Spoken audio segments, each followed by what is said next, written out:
gonna show you how to light your videos so they look like this. It's fast, it's easy, and it's pretty dang inexpensive.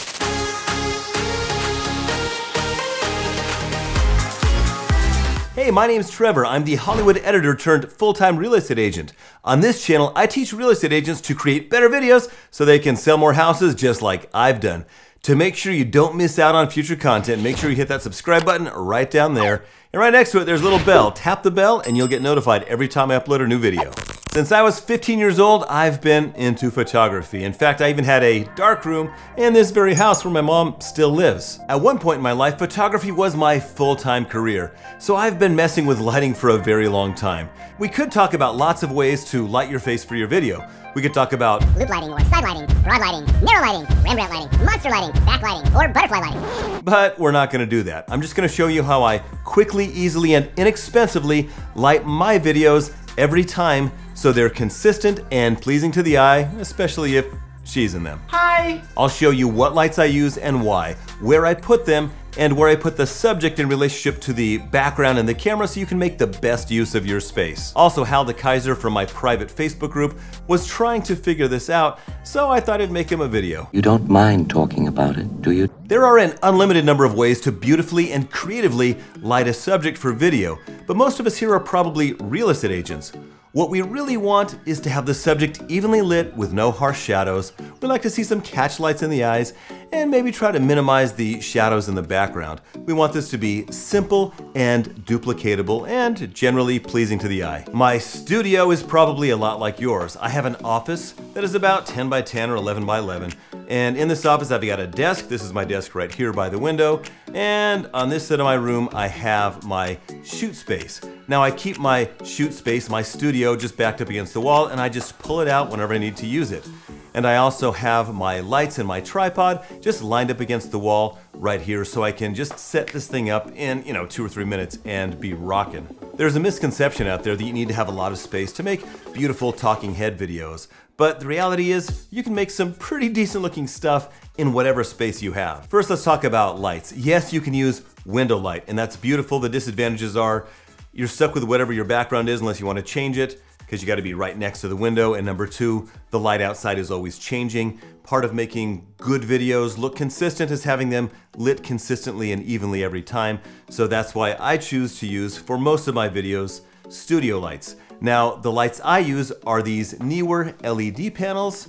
They're about $170 for 2 of them, including the stands on Amazon. There's a link below. Check them out if you'd like to. There are other brands that do exactly the same thing. You really only need 2 of them. That's all I use. That's all I'm using for this video right here. Another option at the same price point are softboxes. They arguably create better, softer light for lighting a face because they have diffusion on the front of them. However, they are so bulky. They take up so much space. I had them set up in my office and I hated it. Taking them down is a nightmare. Right now I've got 4 of them sitting in my attic, completely set up, because collapsing them is such a pain. So because of the hassle with the softboxes and because of all the space they take up, I don't use them. Plus, these LED lights have these barn doors on them, so they're very controllable. And they have 2 controls on the back, one for dimming it and one for changing the color temperature. So you have way more control with these particular LED lights compared to the softboxes I own. The bottom line is, even though the softboxes may create better lighting and make it easier to get rid of shadows, I use the LED lights because they are so much more convenient, and it's gonna make it much easier for me to bust out more regular video content. Let's talk about where to place the subject. In a small space like this, you want the subject as far away from the background as possible because it creates more depth, and it also makes it easier to minimize the shadows on the background. What lens should you use and where should you put the camera? Well, I'm using a Panasonic Lumix GH5, which is a micro four thirds camera, and I'm using a Panasonic 7 to 14 millimeter lens. The full frame equivalent is a 14 to 28 millimeter lens. You're gonna want the camera pretty close to your subject.